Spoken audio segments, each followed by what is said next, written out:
चला तर मग छानशा दिवसाची मस्त अशी माझी सुरुवात झालेली आहे आणि लेकरं पहा काहीतरी इकडे-तिकडे शोधताहेत कारण त्यांना खूप जास्त आवाज येतोय आणि तो आवाज आहे या हेलिकॉप्टरचा. तर आमच्या इकडे आहे ना क्वचितच असे इतक्या खालून हेलिकॉप्टर जातात ना, तर मग कधी-मधी असं काही लेकरांना वेगळं पाहायला मिळालं, की लेकरांना खूप जास्त कौतुक वाटून जातं आणि ते आपल्याला देखील सारखा-सारखा आवाज देत असतात. तर ते हेलिकॉप्टर मात्र निघून गेलं आणि मी मात्र घरामध्ये आले.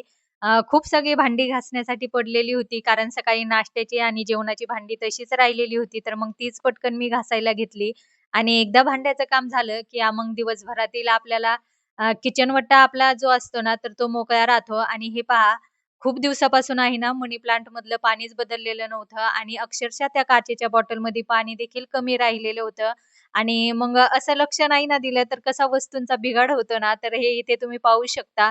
कारण त्या ज्या मुळ्या आहेत ना, तर त्या मुळ्यांना देखील काही ठिकाणी पाणी कमी पडत होतं आणि मग या या गोष्टीकडे माझं लक्ष गेलं आणि मग मी पटकन ती बॉटल खाली काढली आणि छान असा व्यवस्थित मनी प्लांट आणि मनी प्लांटचं जे मुळं असतात ना, तर ते व्यवस्थित मी साफ करून घेतले आणि सोबतच ती जी बॉटल आहे, ती बॉटल देखील मी व्यवस्थित साफ करून घेतली आणि मनी प्लांटचे पानं वगैरे सगळे व्यवस्थित धुवून घेतले. तसा तर हा मनी प्लांट खरंच सांगते खूप छान ग्रो होतोय. कारण मी आहे ना, फक्त 2-2 पानं असतानाच बॉटलमध्ये त्या कांड्या असतात ना, तर मनी प्लांटच्या, तर त्या पाण्यामध्ये ठेवून दिलेल्या होत्या आणि त्याच्याच मुळे आहे ना, आज तो इतका जास्त ग्रो होत आहे ना, तर खरंच खूप छान वाटतंय आणि इतका सुंदर ग्रो होतोय, इतका हिरवा आहे, की त्यातलं पाणी पण कमी झालं, तरी पण मला कळलं नाही, की त्याच्यातलं बॉटलमधलं पाणी कमी झालंय.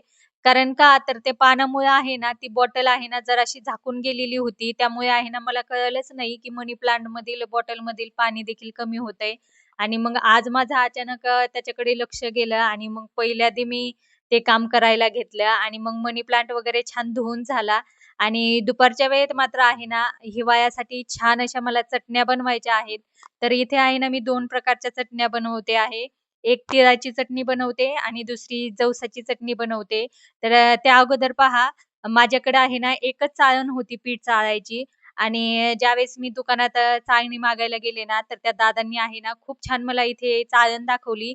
तर अशी एक वस्तू किचनमध्ये आपल्याकडे असायलाच पाहिजे. ही जी चाळण आहेत ना, तर हिला 4 अशा चाळणी मला मिळालेल्या आहेत एका चाळणीसोबत आणि छोटी, मोठी, त्याच्यापेक्षा मोठी अशा प्रकारच्या चाळण्या आहेत.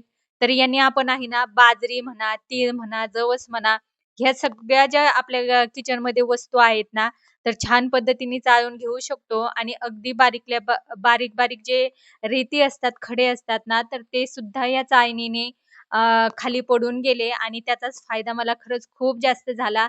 म्हणून आहे ना, आपल्या गृहिणीला काय लागतं बरं, आपलं काम थोडंसं कुठेतरी हलकं झालं पाहिजे.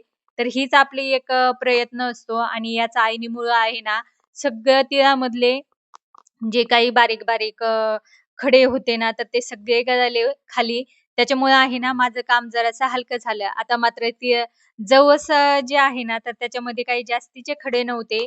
1-2 होता आणि ते पटकन निघले. पण तिळामध्ये मात्र रेतीसोबत आहे ना, थोडेसे मोठाले पण खडे होते. तर मग तेच म्हटलं किचनमध्ये उभा राहून खडे काढण्यापेक्षा एकदाच आपण छान मस्तपैकी बाहेर बसावं आणि बाहेर बसल्याच्या नंतर आहे ना, आपल्याला खडे पण पटपट दिसतात आणि बसून काम केलं म्हणजे थोडंसं आपल्याला थकवा देखील मग कमी येतो आणि सारखंच आपण उभ्याने काम करायचं म्हटल्यावर मग थकवा जाणवतो आणि मग असं बाहेर छान मस्त अंगणात पोर्चमध्ये बसले आणि छान असे तीळ मी इथे निवडायला घेतले, तर स्तुती मला अजिबात काही ते निवडू देतच नव्हती.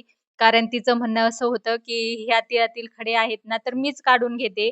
तर मला माहीत होतं ते जमणार नाही तिला, कारण खूप छोटे-छोटे खडे होते त्यामध्ये आणि तरी पण तिचा तो प्रयत्न चालू होता. मी म्हटलं मी तिच्याकडे ते तीळ देऊन टाकले आणि नंतर मात्र मग लसूण मला चटणीसाठी लागत होता, तर मी नंतर तो निवडायला घेतला. त्यानंतर मात्र तिच्या लक्षात आलं, की आपल्याच्यानी काही हे काम होणार नाही. ती सारखं-सारखं मला विचारत होती. इतक्या तिळामध्ये आहे ना, तिला ते बारीक-बारीक जे छोटे-छोटे दगड आहेत ना, तर ते मिळतच नव्हते. शेवटी तिने काय केलं नाविलाजाने ती म्हटली, "तू हे तिळाचं बघ मम्मी, मी माझं लसणाचं करते." तर तितकं काही ती जास्त असं नाही का ती ती कामच करत राहते असं काही नाही. पण लेकरांचं असतं ना मध्ये-मध्ये करायचं तर ते चालूच असतं. काम थोडं पण मध्ये-मध्ये करणं जास्तच असतं. त्यानंतर मात्र जवस मी इथे छान असे भाजून घेतले कमी गॅसवरती. छान असे जवस तडतडू लागले ना कढईमध्ये, मग ते छान काढून घ्यायचे आणि मस्त आता मी एका ताटामध्ये जवस काढून घेतले. छान असे खरपूस भाजले जवस. कमी गॅसवरती जवस भाजल्यामुळे आहे ना त्या चटणीची चव देखील छान लागते आणि जवस मी थंड होण्यासाठी एका ताटामध्ये ठेवले आणि त्यानंतर मात्र लगेच ती देखील भाजायला घेतले. तर ती देखील सेम आपण कमी गॅसवरतीच भाजून घ्यायचे म्हणजे कसे तर ते छान त्यांना अजून त्या चटण्यांना आहे ना छान चव येते कमी गॅसवरती भाजल्यामुळे आणि एक 3 ते 4 मिनिटामध्ये जवस माझे भाजून झाले होते आणि त्याला देखील मला तितकाच टाईम लागला कमी गॅसवरती. तर आता मी मस्त असे तीळ इथे भाजून घेते. थंडीच्या दिवसामध्ये तीळ म्हणा, जवस म्हणा हे सगळं खाल्लेलं खूप चांगलं आहे आणि याचे फायदे देखील आपल्या शरीराला इथे होऊन जातात. म्हणून अशा प्रकारच्या ज्या चटण्या आहेत ना, तर त्या हिवाळ्यामध्ये आपल्या घरामध्ये झाल्याच पाहिजे. त्यामुळे काय होतंय ना, की त्याचे फायदे अनेक आहे आणि आपल्या शरीरासाठी हे सगळं पोटामध्ये गेलेलं कधीही चांगलंच असतं. तर मी छान असे तीळ वगैरे भाजून झालेले आहेत. आता छान थंड देखील झालेले आहेत. आता हे काय करते मी, एका मिक्सरच्या भांड्यामध्ये सगळ्यात अगोदर तर जवस मी बारीक करून घेते आणि जवस बारीक करत असताना त्याच्यामध्ये लगेच मीठ घालून घ्यायचं आणि इथे पहा खरं तर आहे ना, चटणी बनवण्यासाठी लाल वाळलेल्या मिरच्या पाहिजेत बरं का मैत्रिणींनो.